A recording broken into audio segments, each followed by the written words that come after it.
Welcome. My name is Nadia McConnell. I'm president and co-founder of the U.S. Ukraine Foundation.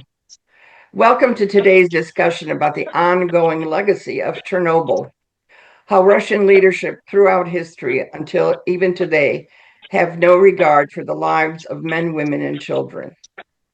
We appreciate our cooperation with the Embassy of Ukraine and pleased to have with us Dr. Katerina Smali. Katya Smali has been serving as the counselor for political affairs and public diplomacy at the Embassy of Ukraine in the United States since February 2022. Before joining the political directorate of the Ministry of Foreign Affairs of Ukraine in 2021, she led the International Cooperation Department of the Diplomatic Academy of Ukraine and served as director of the Kennan Institute's Kyiv office. Dr. Smali is a Fulbright Scholar and a graduate of McCain Institute Next Generations Leaders Program. We invite Katya to make some opening remarks. Katya? Thank you very much, President McConnell and the U.S. Ukraine Foundation for organizing today's webinar.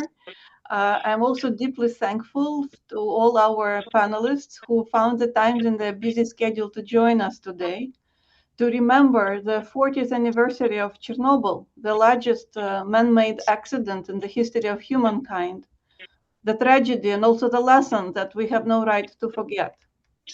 I would like to begin by quoting Dr. Yuri Shcherbak, First Minister for Environmental Protection of Ukraine and Ukraine's second ambassador to the United States, who came to international prominence by his expose on Chernobyl that he wrote in 1947. I quote, "I'm constantly haunted by the thought that we are dealing with an epic story of a colossal scale that touches upon the fundamental issues of human existence, life and death, war and peace, past and future. The time will come when the story of Chernobyl will stand before us in all its tragic fullness, in all its complexity, and in the thankful biographies of real heroes and scornful reminders of the criminals who caused the accident and its severe consequences. Indeed, the Kremlin committed a double crime. First, by allowing the reckless nuclear experiment in blatant violation of basic safety standards, and the second, by silencing the truth about it. As we remember, it took Soviet leader Gorbachev 18 days to make the first public statement on what happened. And only on May 14, he finally acknowledged the tragedy and introduced the word Chernobyl to the world, the word that has not been forgotten ever since. Today, we see that Russia continues the same vicious game of playing with nuclear fire. The war against Ukraine went nuclear on the very first day of the full-scale invasion on February 24, 2022, when Russia took over Chernobyl, when it waged the battle on the territory of the Zaporizhzhia Nuclear Power Plant, the largest in Europe, and when it demonstrated yet another level of disregard for nuclear safety and for life and health of civilian population. That is exactly why Chernobyl resonates so powerfully today, because this Russian strategy of nuclear blackmail must end. We are thankful to the US government and to the US State Department for providing assistance with Chernobyl and for issuing a statement on the 40th anniversary of the Chernobyl disaster that underscored the importance of nuclear power remaining in responsible hands committed to transparency. Ukraine and its partners will continue working on stronger international standards and better safety protocols to protect communities worldwide. And we will also continue speaking the truth about Chernobyl, about the Zaporizhzhia nuclear power plant, about the need of its liberation and return under Ukrainian control, and about Kremlin's accountability for the crimes of aggression, without which there can be no justice and no genuine security. Thank you all for joining this webinar, for remembering the lives lost, and honoring the incredible courage of the first responders who faced this tragedy and who continue to deal with its effects today. Thank Thank you. you, Katya. Thank you very much. In 2011, I had the privilege of taking part in a discussion at the UN. You might also recall that 2011 was the time of the Fukushima nuclear accident. My main focus of that at that time was to highlight the difference between an open society and what happens when an accident like Fukushima takes place, and what happens in a totalitarian system when Chernobyl happened. The theme there also was assistance delayed is assistance denied. When Chernobyl happened, Mr. Gorbachev, Mr. Glasnost, did everything to deny and prevent assistance reaching people of Ukraine. He used the centuries-old Kremlin playbook, deny, lie, divert. Let us just also recall a few data points. I know there have been many discussions about this, and some of this will be repetitive, but I think it still merits discussion. April 26th, Chernobyl blows up. April 26, 28. Swedish scientists identify radiation generating from within the Soviet Union.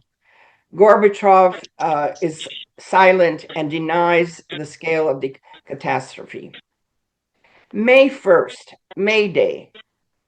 We know from Shcherbitsky's granddaughter, Shcherbitsky was the head of the Communist Party in Ukraine at that time, that he asked Gorbachev to cancel the May Day parade.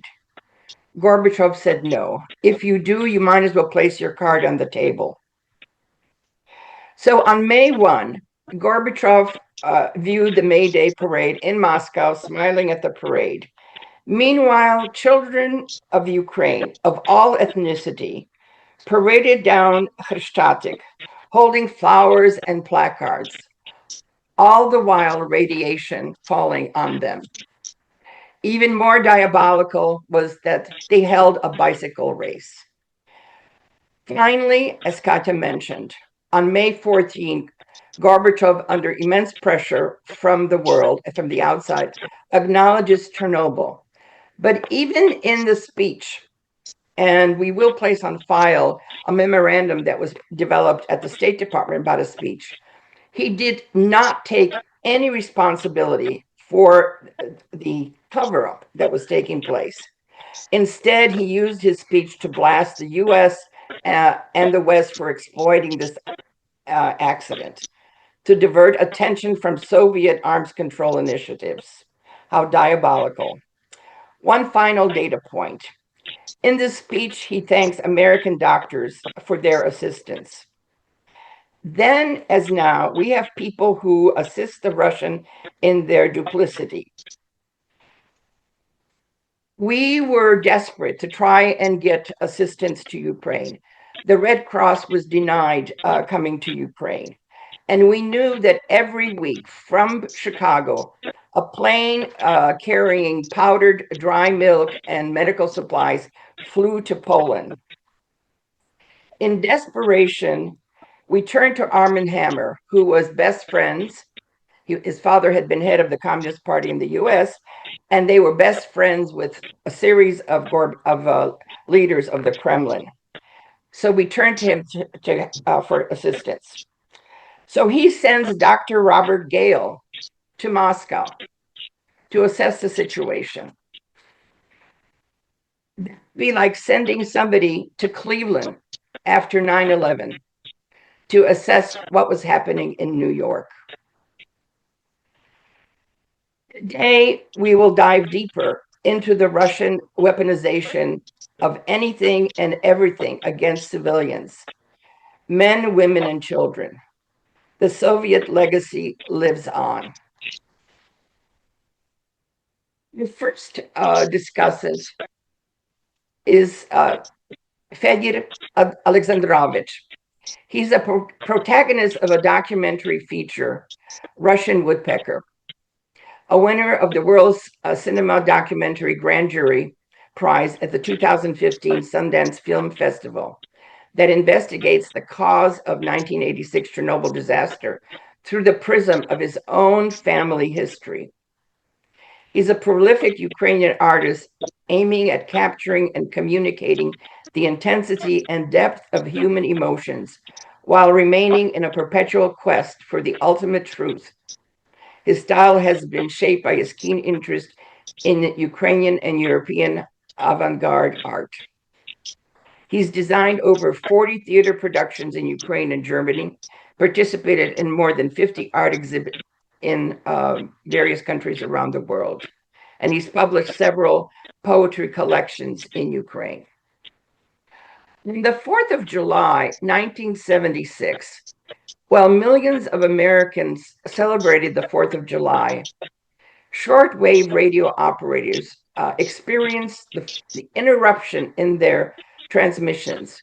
And for the first time, the world hears a sound like a Russian woodpecker emanating from a radar station near Chernobyl, the Duga. The documentary film in which Fedor is protagonist, we learned of your very personal experience as a child. You were evacuated shortly after Chernobyl blew up. The film then traces your quest to uncover what and why Chernobyl happened. Please share your story, and when did this quest take hold of you? Fedor? It is some elements of the film. It is investigation about crime. I knew that this was a catastrophe, but it is version of official government Ukrainian commission that is not to be catastrophe. It's to be a crime. But a film have in theory only new in one question. Who it's possible to make this crime and why? That is reason is power in time of failing Soviet Union, of course, but the over horizon systems and its global system, it's more expensive as in more time more expensive as Chernobyl nuclear station. And it is working with information. I not to finish this investigation, but in time we make a film, we have a lot of help for investigation in archive, and that is to working with this idea. But after we see career of Shamshin, for example, that is have owners of Russian television, and after to sell this family for Berezovsky, the Russian television, and it is some connect with the high level power in Russia, but Chernobyl catastrophe or starting destroying of Soviet Union, and when Soviet Union destroying, Russia to stand a controlation another republic of Soviet Union. It is a process not to be chaotic. It's to be smart process to controlation elite in different country. And Chernobyl catastrophe, why I say about it's not technical solution, it's about human solution. That is all person who work in Chernobyl not to be professional person, to be changed before catastrophe, and series of experiment to destroying reactor. If this is people to be professionalists, to understanding that is a reactor to be destroying, and it is some version that is to be crime. Same situation as now with Zaporizhzhia. And if we see in history, before first atomic catastrophe was in Dresden in 1942, in time of Treatise Reich, and Germany, Nazi regime, so like catastrophe, that is to choose incorrect way to make atomic weapon, and will to make reactor as possible to explosion reactor, not to make a bomb. And it is very interesting in the story of atomic weapon, way of Germany. What is concept of atomic weapon in Germany? And same concept in Soviet Union and in Russia Federation to use reactor as atomic weapon. So thank you. That leads us, it's a good segue into our next discussant. Yuri Kostenko, who is the author of a book called Ukraine's Nuclear Disarmament, A History. And I congratulate you on this book, and I understand that there is talk about making it into a film documentary. Yuri Kostenko is a Ukrainian politician, statesman, and environmental expert. He is known for his role in Ukraine's independence movement, Ruch, and as one of the co-founders. He advocated for national sovereignty, democratic reforms, and energy independence. He served as Ukraine's Minister of Environmental Protection in the early 1990s and later was a member of parliament. He's been an active participant in the political transformation surrounding the collapse of the Soviet Union and played a key part in shaping Ukraine's early independence policy. In particular, he was one of people who voted against Ukraine the nuclear disarming itself. Yuri, as an individual and as a scientist, you also experienced Chernobyl from the very beginning. Tell us, how did that shape your trajectory of your career, focusing on this from then until today about what is happening around nuclear power plants? Yuri. Thank you, Nadia. Thank you very much for invitation for our webinar. It's a very important theme for discussions after 40 years when Chernobyl nuclear reactor number 4 was blasted. Yes, there are many different features of this global event, but after 40 years, I think we have to show on this strategy from other point of view, from first of all from political point of view, because Chernobyl nuclear power plant and the biggest catastrophe all over the world accelerate, first of all, collapse of the former Soviet Union, the biggest empire of all over the world. And second thing, global thing, which provided Chernobyl was very big influence for the people all over the world. And this catastrophe was born so-called Chernobyl syndrome. What does it mean? People in different countries stay in their position against nuclear as well, not only against military bombs nuclear, but also against peaceful atomic power plants. And people started to demand to close all these nuclear power plants all over the world. For example, after Chernobyl, many countries stopped their building new power units in their nuclear power plants. More than 100 new building units were stopped. Many countries, first of all, European countries, for example, Austria, stopped new nuclear power plant, and they stopped this nuclear program, I mean Austrian nuclear program, and stopped this nuclear power plant, and this totally new atomic power plant were stopped forever. Germany, Sweden, Switzerland decided to reduce their nuclear peaceful programs and to change energy strategy in favor for alternative electricity productions. And in such situation, Ukraine, from the first day when new democracy parliament were elected, started to develop their own program to denuclearization of Ukraine. First of all, we approved in 1990s decision of our parliament about a moratorium for further developing nuclear power plants and nuclear energy in Ukraine. We stopped this program for 5 years.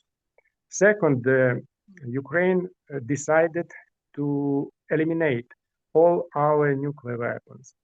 We had the third nuclear potential all over the world on our territory after the Soviet Union collapsed. And our parliament decided to eliminate these all nuclear atom bombs and to become non-nuclear state. Such progress in Ukraine anti-nuclear decisions stopped other more than 20 nuclear military programs all over the world. And Ukraine own example shows other countries which have end bombs to eliminate their arsenals, military arsenals. So in such situation, IAEA, this is international organization which have to right to control all military nuclear programs, and also these organization have to authority to control as peaceful nuclear power plants using the technologies, the reactors, which have to ensure their functioning without any catastrophes.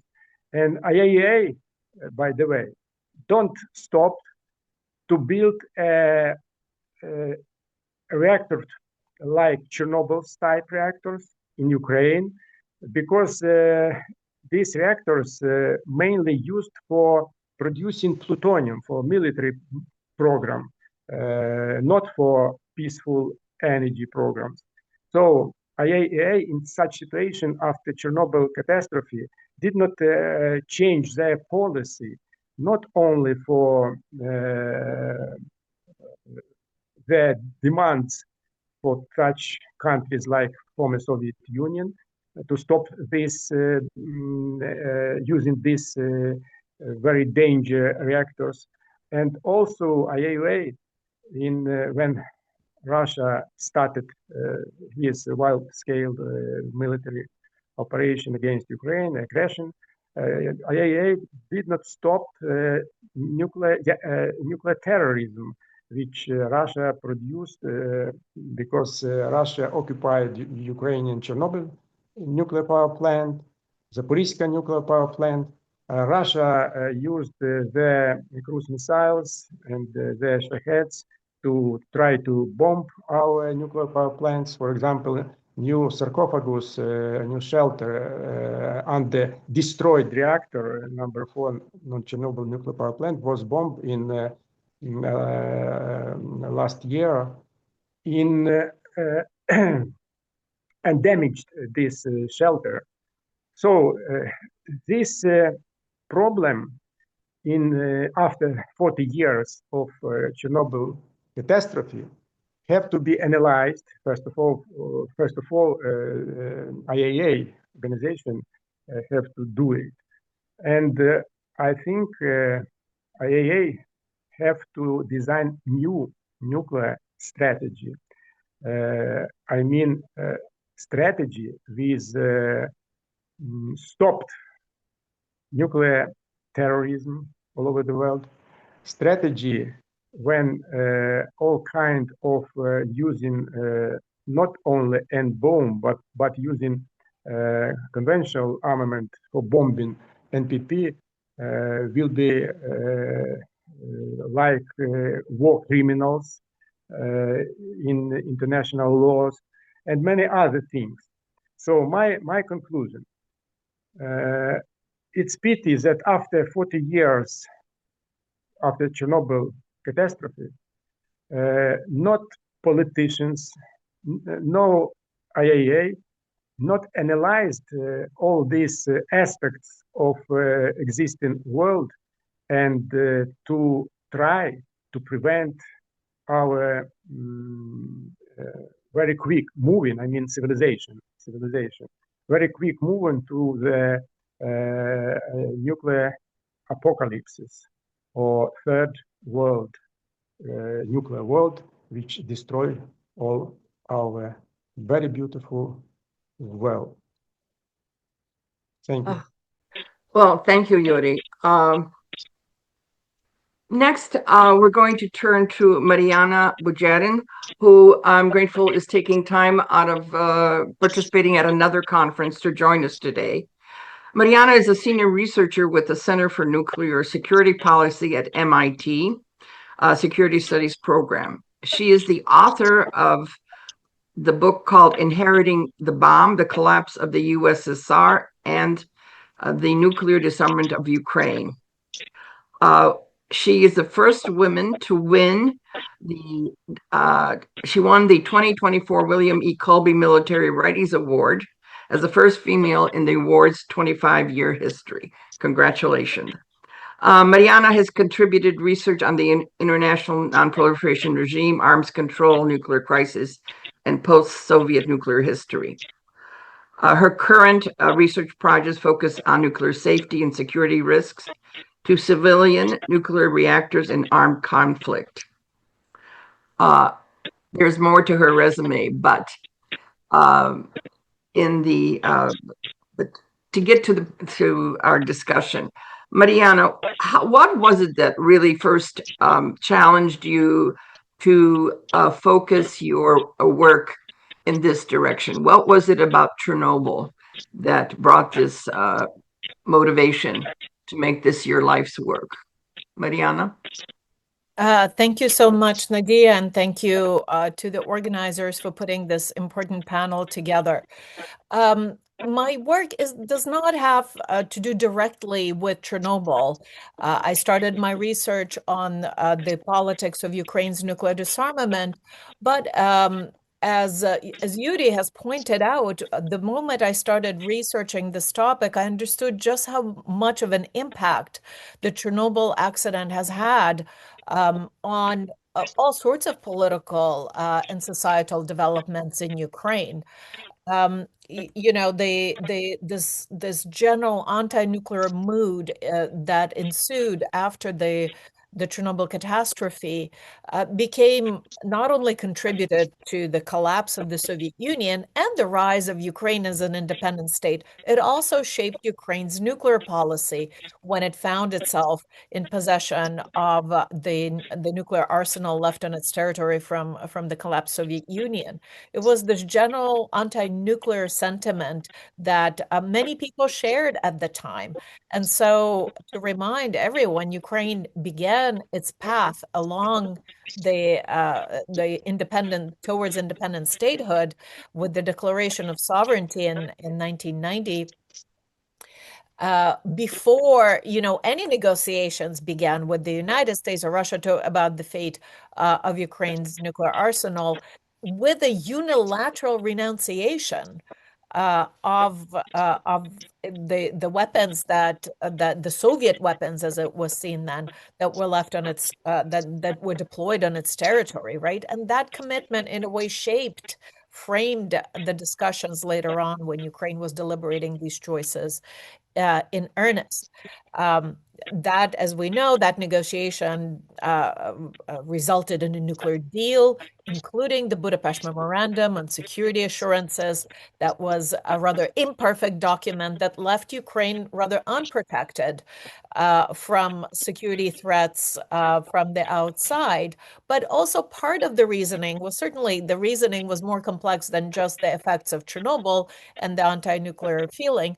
But Ukraine wanted to join, and in that moment, Ukraine wanted to join the international community on good terms, right? As a international citizen in good standing, join these international, institutions such as the United Nations, the Organization of Security and Cooperation in Europe, and the IEA. I mean, Ukraine was a party to was a member of the IEA as a from the moment the organization was founded in 1957. But it declared its facilities under the IEA safeguards, and was hoping that this decision too would uh, result in kind of deep international cooperation on civilian nuclear energy. Because it was also understood that if Ukraine decided otherwise on the nuclear issue, it could risk basically endangering its civilian nuclear industry, which was sizable. For at that point, 5 nuclear power plants, because Chernobyl reactors were still operating. In terms of the fuel supply, in terms of upgrades to safety and so forth. So Ukraine basically cast its lot with these international institutions, international community, with its decision to disarm that was shaped by the Chernobyl experience. Fast forward to 2014, when the commitments under Budapest Memorandum are violated by one of the signatories, the Russian Federation.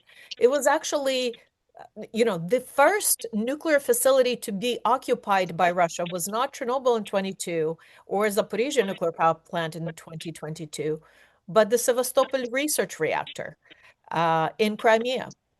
That was under the IAEA safeguards. It was a Ukrainian nuclear facility, and it was occupied just as the other two facilities by the Russian Federation.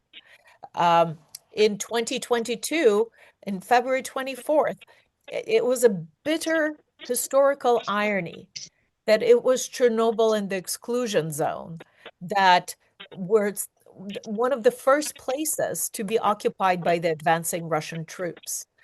And when we thought that was terrible and bad, then in a week, we all watched on TV as Russian armored column, about 120 units of tanks and heavy armor, 2,500 strong, personnel strong, was firing live rounds at an operating nuclear power plant in Zaporizhzhia. And that was truly unprecedented. Right? Because the reactors were operating at capacity. They were hot. They were critical. 4 reactors were working, and 2 were scrammed during that night of March 3rd to March 4th, when the Zaporizhzhia nuclear power plant was stormed. And in that moment, one wonders, what is the kind of the purchase and the salience of the international institutions in which Ukraine puts so much faith. I mean, Yuri Kostenko said about the International Atomic Energy Agency, but there's also the Geneva Convention on the Rules of War and the Additional Protocol 1 of 1977 that specifically prohibits use of armed forces against nuclear power plants and any such facilities that risk the release of dangerous forces. And the Russian Federation and Ukraine are signatories to this convention and the additional protocol. And we unfortunately observed how, the Russian Federation, a major stakeholder in the international system, a founding member of the IEA, and the author of many of these nuclear, or co-author, I should say, nuclear safety and security rules and regulations, engaged in blatant and vile violation of the rules it itself once helped create. And the international response to that, I'm afraid to say, has been grossly inadequate. So if Chernobyl accident resulted in a flurry of international normative entrepreneurship, there were two conventions that were passed right away in the summer of 1986. And anyone who knows how difficult it is to pull and adopt an international convention will appreciate the urgency and the speed of that process. And then later on in 1994, there was a convention on nuclear safety. The concept of nuclear safety culture became paramount for many nuclear operators around the world. The sort of every person's responsibility to contribute to the safety.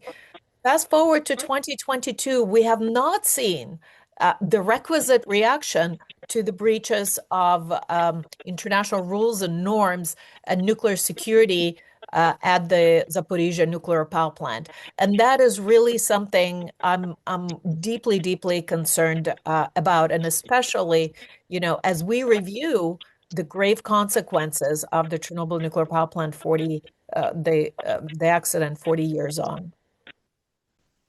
Thank you, Mariana. Our final discussant, Ed Chow.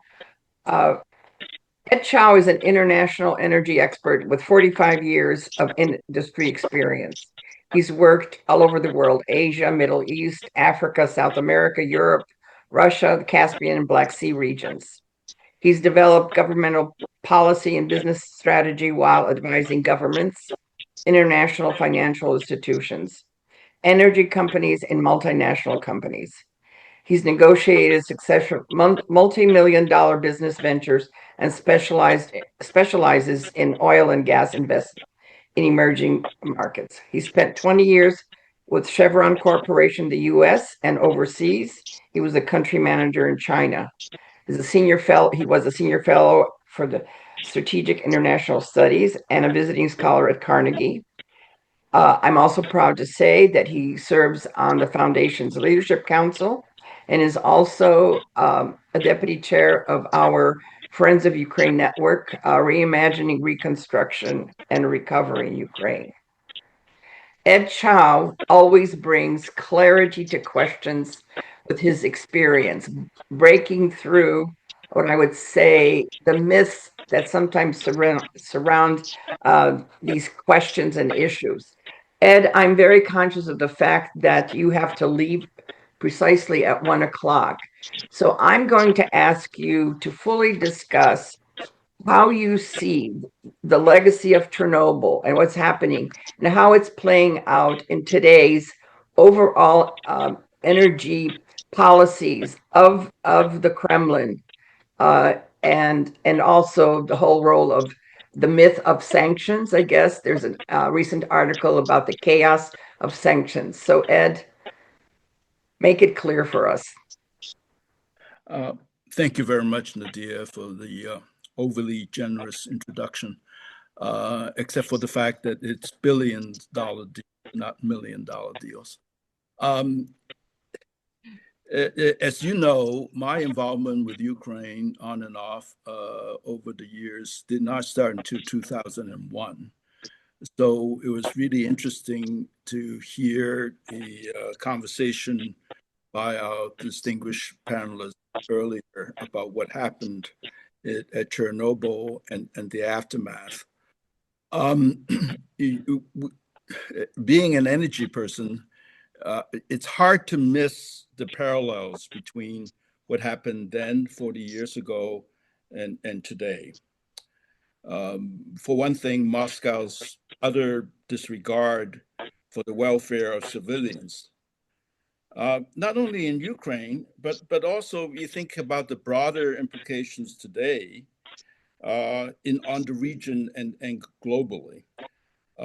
We see the precarious condition of the Zaporizhzhia nuclear power complex today, at a time when the world is talking about the revival of nuclear energy for both energy security and climate change reasons.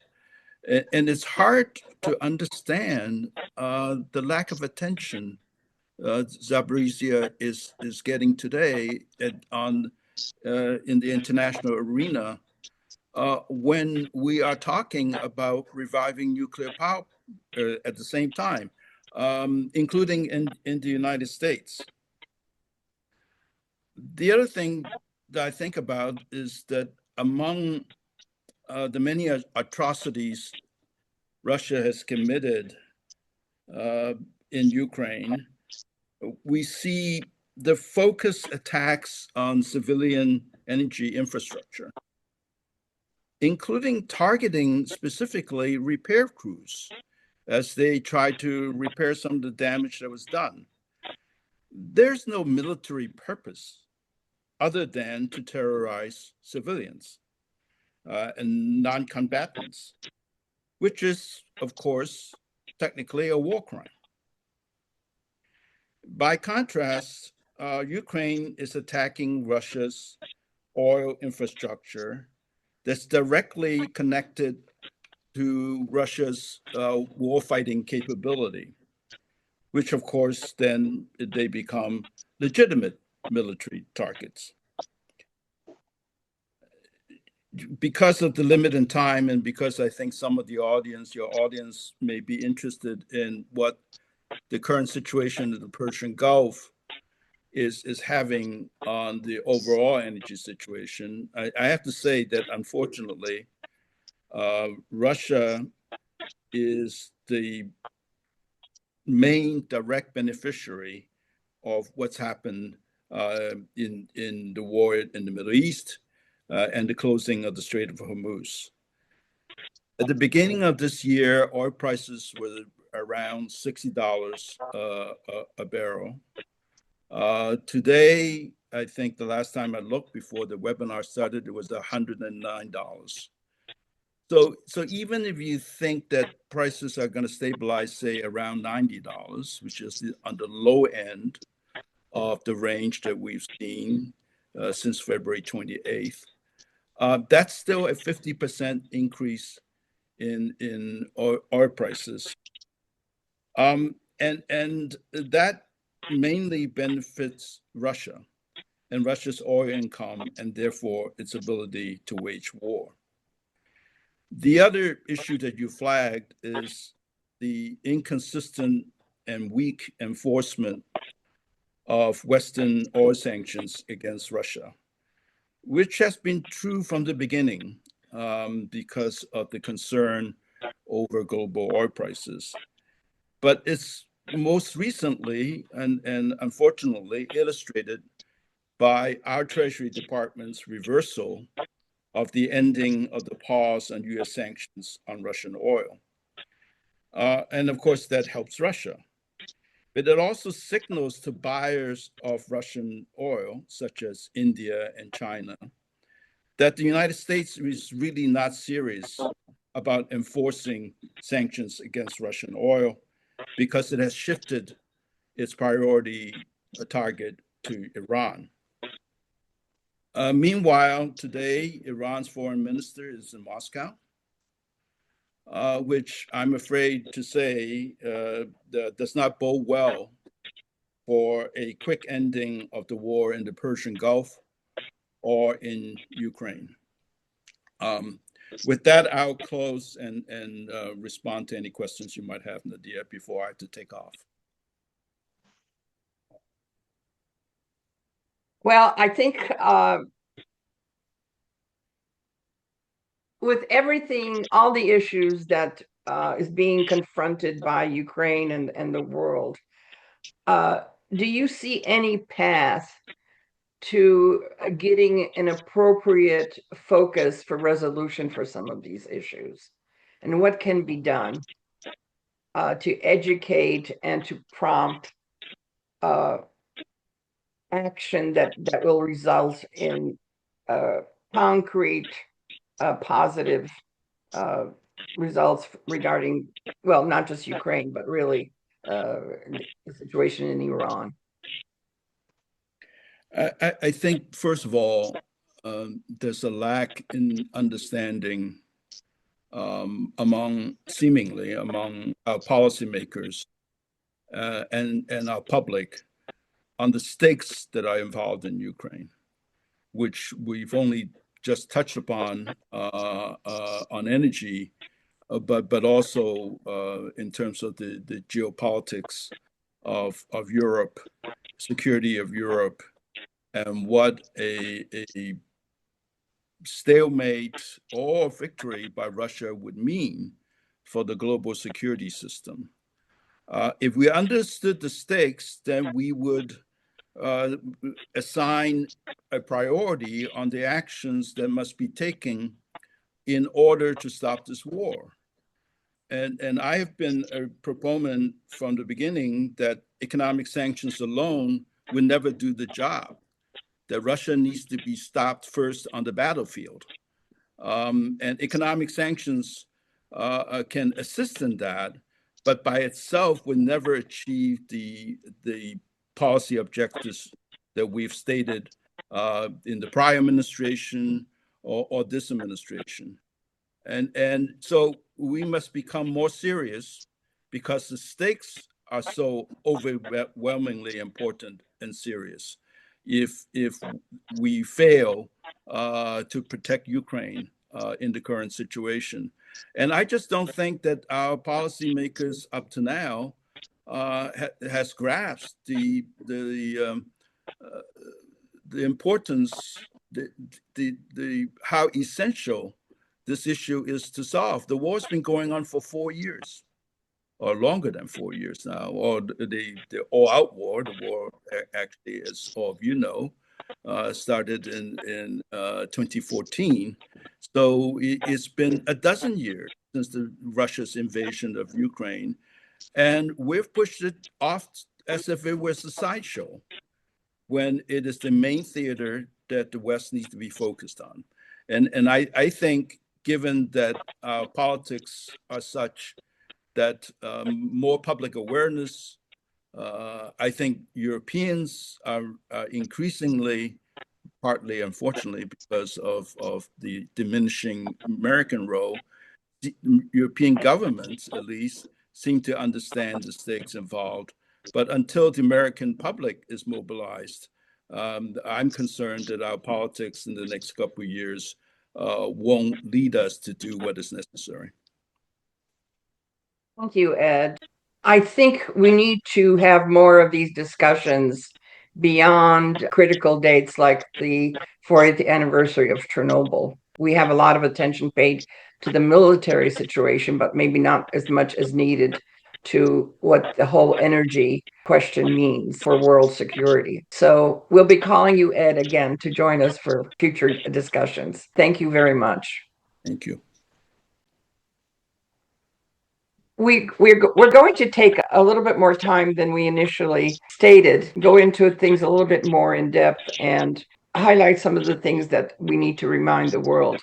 Fedor, in the movie, The Russian Woodpecker, which traces, like I say, your personal quest for uncovering the truth about what happened in Chernobyl because of how it affected you. There were a couple of moments that I noted particularly. One was when you took your young son to the museum to teach him about what had happened. I presume that this was, again, part of your efforts to make sure that he and the rest of the world knew about what was happening. And then your personal safety was threatened because of all the various interviews you were doing with scientists and on your way to Moscow, but because of threats to you and to your family that really prevented you, I guess, from going further. You know, you were filming this during the time leading up to the Revolution of Dignity. You actually participating in a historic moment in Ukraine, and you appeared on the stage on the Maidan. Tell us a few words about how did you get to the stage on the Maidan? And you said some of the questions have been asked. Where are you now in that quest for truth about Chernobyl? In really, it is logic of production. But when we starting film, when we starting make film with Ted Grazia, that is distribution for film. I think that is little film about over horizon location, about some journey, maybe one day in Chernobyl. That is now for 40 years of catastrophe. I make some little book, One Day in Chernobyl, about filming Russian woodpecker on Amazon. But it is about some little adventure. But when you make a film, it is every time adventure. It's creative adventure. But when we starting to make a film and to found this information and have this association and understanding in this time parallel, make a revolution of goodness. And it is moment about moment of reality when two different things we see host of Soviet Union, this Iron Curtain and glass curtain, and we see revolution in same time, and it is very strong arc that is help for film, and it is reason why this film have so big success in the world. But this film not really all about revolution of honor, but have some historical perspective in past and how we see now, that is a historical perspective in future. But when I say that is to start war with the Russian big really war, that is there are a lot of people and maybe some point of view to me for people who make film, that is called team of film, what we make film together, that is same view, that is idiot, some comic figure that is say about war with Russia, it's impossible, why it's possible to make war with Russia, but absolutely historical logical historical narrative coming us to war with Russia. It is that is question when and what is this war, what is finish of this war, and in this historical point we not have answer what is the finish of this war, that is finish of us republic, that is we exist or not exist. It's some big question now, but it's why I come with my son to Museum of Chernobyl. That is my son in say in 2013 was in same age as I in time of Chernobyl catastrophe, and it is some conversation with the next generation and with the past generation, and problem of atomic energy, that is you cannot protect atomic station from government, and if government will make some crisis with atomic problem, not with atomic bomb but with atomic station, it is every time possible. And now we have in this situation. But why Russian take Zaporizhzhia atomic station? Why Russian coming through Chernobyl zone? That is we will to use atomic station in the war. And same as Chernobyl, same situation. That is every time we have same situation, and it is very terrible. It's a terrorism. It's a terrorism, and maybe ecocide if think about this, but. Thank you, Fedya. Yuri, I recall over the years your frustrations with the IAEA, and I have a sense that they are playing maybe a more positive, proactive role, but are they doing everything they should? And I think from the commentary, I guess the answer is a negative. You just participated in a 3-day commemoration of Chernobyl in Kyiv. I would ask that you share your impressions and what, if anything, was accomplished. What lessons from Chernobyl have we yet to learn and act upon? Yuri? I remember one very important thing about our discussion with former director of IAEA, Mr. Blix, about the main reason what happened on Chernobyl nuclear power plant. It was in 1992 or 93. And I was surprised that Mr. Blix said us, parliamentarian of Ukrainian Rada, which investigate this catastrophe, because one of my personal Chernobyl activity was a membership in a special commission of Rada, which investigated all aspects of Chernobyl catastrophe. And according our investigation, we stay on the position that Chernobyl blast was not why Ukrainian personnel made mistakes, very hard mistakes. It's not true. Chernobyl blast was because reactor RBMK were constructive problems, which was known for scientists of former Soviet Union and Ukrainian scientists. So our Academy of Science of Ukraine not agreed to build Chernobyl NPP near Kiev, but the head of scientific head of this project, the president of Academy of Science of the USSR, Mr. Alexandrov, said, this is very safety type of reactors. These reactors can be built in Red Square in Moscow, so this reactor will be safe. So our discussions with Mr. Blix show IAEA and his head, Mr. Blix, that position of IAEA is corresponding with Soviet propaganda. This is theory of Soviet scientists that Ukraine is very bad activity during this experiment provided this blast of fourth reactor. So this is some features of position of IAEA in that period of time. And existing position IAEA according new situation all over the world.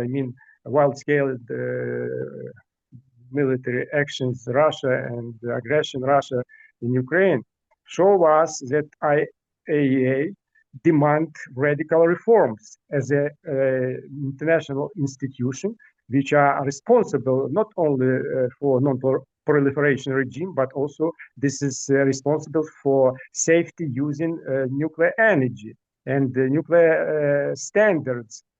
And in such situation, my conclusions is that new nuclear strategy, which have to be developed, have also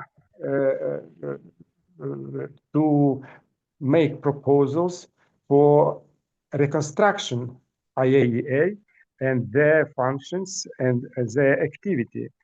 Because Russians' corruption also influenced for position of this agency and very influenced for decisions of this agency.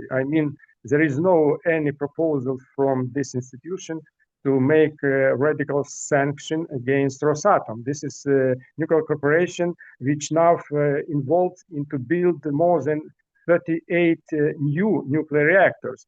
And I have only one question: in which base these nuclear reactors will be built? On the base of knowledges former Soviet Union specialists, or on the base of the new standards of nuclear safety all over the world? This is question I think we have to send the IAEA head, Mr. Grossi, and other scientists all over the world. Thank you, Yuri. Mariana, you are conducting your research by interviewing, I guess, the workers around these nuclear power plants and the like. Can you share what has been the most significant things that you have uncovered with these interviews? Yes, I have interviewed a couple dozen now, operators from Zaporizhzhia Nuclear Power Plant who have since evacuated or rather fled from the occupied territory back to Ukraine-controlled territory. And as you can imagine, these are really difficult stories, very difficult accounts. One persistent theme was that not one of them expected that Russian military forces would attack a nuclear power plant. They thought perhaps, they would go into the city of Enerhodar, which is the adjacent, the satellite city of the plant, or they would move past the plant north to, to take battle with the Ukrainian forces south of Zaporizhzhia. But there was this overwhelming confidence that no rational actor, no sane person would attack an operating nuclear power plant. And when I asked why, they said, well, isn't there an international system? This facility is under the IAEA safeguards. It's a declared nuclear facility, and Russia is a founding member of the IAEA. So it was inconceivable to most people I talked to that something like the storming of the nuclear power plant would happen, but it did. And then what happened then was almost scarier or more horrific that even the attack on the nuclear power plant, and that was the fate of the personnel, of the operators at the plant. Something we haven't really thought about is that nuclear operators are not regular civilians, right? They're very specifically trained personnel that has, very high professional responsibilities for the safety of the plant, right? So they could not really just make a decision like some of the other Ukrainian civilians that they would pack up their things and try and flee or evacuate before the advancing Russian troops. It was a great moral dilemma for them to, how to balance their professional responsibilities with their personal safety. And most of them, in that moment, they stayed and they put nuclear and radiation safety first. That in turn put them in great peril because they once the Russians occupied the plant and essentially converted it into a military base. They also limited. There were lists at the checkpoints at the various checkpoints leaving the occupied territory of operating specially licensed personnel, and they couldn't leave even if other circumstances allowed. And that was not lifted. That became possible only in early 2023 or in mid 2023 when some of the first personnel could evacuate and they were let through. About 1,500 workers from ZNPP from Zaporizhzhia Nuclear Power Plant have been illegally detained and tortured. There's a great work by an NGO, Truth Hounds, that documented some of these detentions and tortures and interviewed people who have been through the torture chambers. There's about 10 such chambers in Enerhodar and at least one at the plant itself. Some people have been given horrific sentences for as much as donating 200 hryvnia, $4 or $5 for Ukrainian drones, which was found through looking through their phones. So essentially, the whole city and all of the personnel at the plant found themselves hostages, always looked over by people with guns and by FSB that appeared at the plant, and that their life was in constant fear. And the evacuation journey was almost as perilous as staying at the plant because there were numerous checkpoints. There were all these databases, and the FSB knew a lot of things about them. Their phones were checked, their luggage was checked, and the suffering that these people went through is really quite incredible. And so this is to a point that has been made by Yuri and also by Edward Chow, is that the insufficient attention to what is happening in Ukraine. And just as Chernobyl is still unfolding 40 years on, Zaporizhzhia never stopped. It is still unfolding, and it will continue to unfold, all of the story and the consequences of it for many, many years ahead. And other nations and international institutions better pay attention, because just as the people of Zaporizhzhia thought this is impossible, that's never going to happen to us.